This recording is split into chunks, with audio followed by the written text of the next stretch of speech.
What's up, boss? How you? How long have you lived in L.A.? At least 12 years now. Because you're from New York, right? Yeah, yes. I'm in New York now, and I'm from New York. I was originally born in Jamaica, but I grew up in New York. How long do you live in Jamaica? Oh, I came up when I was young, 5, something like that. Sigmund Freud says the first 5 years of your life are formative, so you probably got a lot of Jamaica Flava Flav. If you listen to all of my early stuff, the whole diddly-diddly-dee thing, right? That's a straight-up Jamaican thing. Interesting. Rhyming kind of slick and fast and just always full of melodies. And, Jamaican culture was very big on melodies and everything is melodic. And, so even when there was a time in hip-hop when it was just beats and rhymes, like, I could never fulfill that. I would always have to find something with some melody that spoke to me and I could, interpret whatever I needed to interpret. I like how you say style and patterns because I love today's hip-hop. I celebrate it. Nonetheless, there's a lot of cats that are kind of doing formula, but you start talking about patterns and schematics and having the influence of reggae in your music. It's kind of cool. Well, it's interesting because I was talking to, it was Chubb Rock, actually, I was talking to yesterday, and I just remember the best MCs weren't lyrical, yes, but it was a style, and it was a certain pattern that they flowed on, like the way Rakim used to flow, the way, Jay-Z flows, just a very particular, and it's kind of innate. It's something that I don't think you could practice doing. It's just how you feel and do it, and that's what's the beautiful thing about hip-hop. Like, none of us went to school for it. We all just did what we would feel that was natural. And it's a lot easier to do you when you don't have a predecessor. Back when you were doing it initially, there wasn't a lot of people with a certain style or flav where you got to kind of develop your own. Yeah, and what happens is, and you're 100% right, because what happens is now people try to emulate art by way of success, if that makes sense to you. Absolutely. I think Drake is a great example with Kanye West. They kind of sound the same. Drake, yes, absolutely, as it should be. It's so interesting, like Kanye's been out, 7 years now? Right. So every 5 years, there's a new generation popping up that's being influenced. But on the flip, I like Soulja Boy. A lot of people make fun of Soulja Boy, but I think he's got something unique going. I never understood why people would pick on a young cat like that who was just doing what was honest to him. Man, he had a smash hit record, and, I didn't see, from the outside looking in, I didn't see much difference from whatever was coming out with that particular genre at the time. He had a hit record. He was a young cat.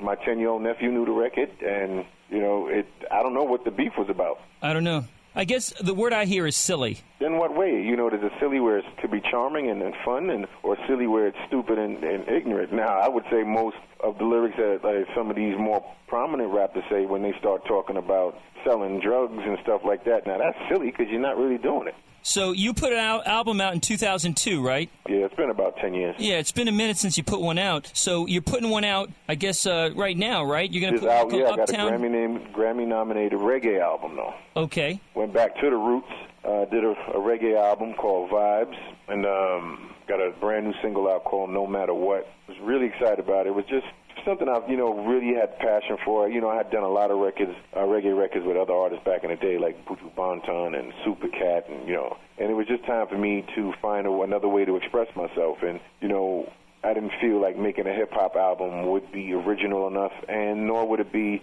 as good as what I've done in the past, because my passion is not what it was then. It's something different now. You're following your own muse. Yes, exactly. And it feels better. It really does. Like, and I have a 9-year-old daughter, and I look at it and be like, in 20 years, she can look at this as a real art and not her dad trying to be something he's not. Your body of work is ridiculous, man. Jazz, reggae, acting, hip-hop. And when I talk to cats like you, I always say each one of them kind of feeds into the other as far as, giving your brain a little extra something. It's all connected, man. And if you're a real artist, you realize that right away. It's like, I can't survive with one of those mechanisms missing. And I don't necessarily know when they pop up or when to expect it. I just know that, like you said, they all have a synergy with each other. So if you're kicking it for the summertime, you're not really doing a lot. All of a sudden you get starved, and you got to get back into it, a certain genre? In terms of music or whatever you mean? Whatever. Yeah, I just get a feeling like, I want to. I could be inspired by watching somebody on TV going, I got to do something like that. And then I'll just hang on to it until I finish it. And it could take a year, it could take 10 years. So you don't do it for the money, you do it for the art of it, right? Yeah, no, I definitely do it for the art. The money's good, don't get me wrong, but I'll give you an example. I turned down at least $1 million a year in old school tours. Not that I have anything against it. I just didn't want to be out there promoting what I was. I want to promote what I am and what I was. So with a new album like this, now I can go back out, do the new material and do the old material and still be able to move forward. But you're a great dancer. Don't you get the itch to be like dancing around when you're doing the jazz? Yeah, I still get to do the dancing. It hurts a little more, but I still get to do it.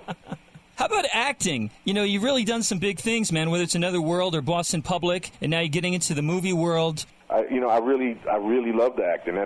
That's where my passion is right now. Moving forward with my life, that's what I'll be doing more of, with my artistic career. And that one of the things that challenges me the most is learning how to really master, even if it's possible to master, the craft. Do you think you have a shot at being typecast because you're a big black dude? Well, yes, and I am not as big as I used to be. Okay. I lost like 150 pounds. Damn.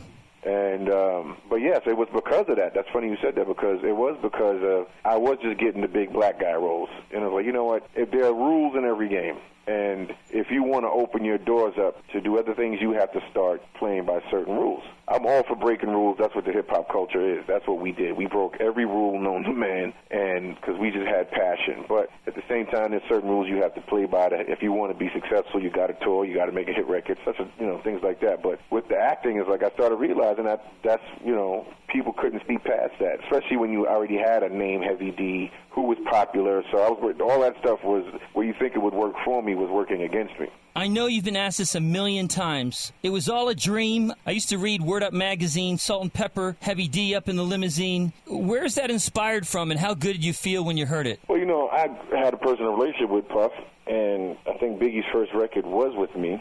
And that was just, it was weird. It's like I never thought about it that way. Of course, now, since the movie especially, because they say my name in the movie, then the name is in the song. And I sometimes I'll go to MySpace or YouTube, just check the stats or whatever, and you'll hear somebody go, is this the same Heavy D that Biggie Smalls was talking about? And it's funny because this person has to be like 20. Sure. Because if they were older, they would know. So it's like, okay, I guess I just got introduced to a whole different generation that way. It's really awesome to talk to you because, not only are you an intellectual, but you're a special artist working on multiple platforms. And there's so many cats that are just, in one lane. And you're on a freaking highway in L.A., man. Yeah, well, I appreciate that, Scrappy, man. Thank you for the time. And, I hope to see you in person.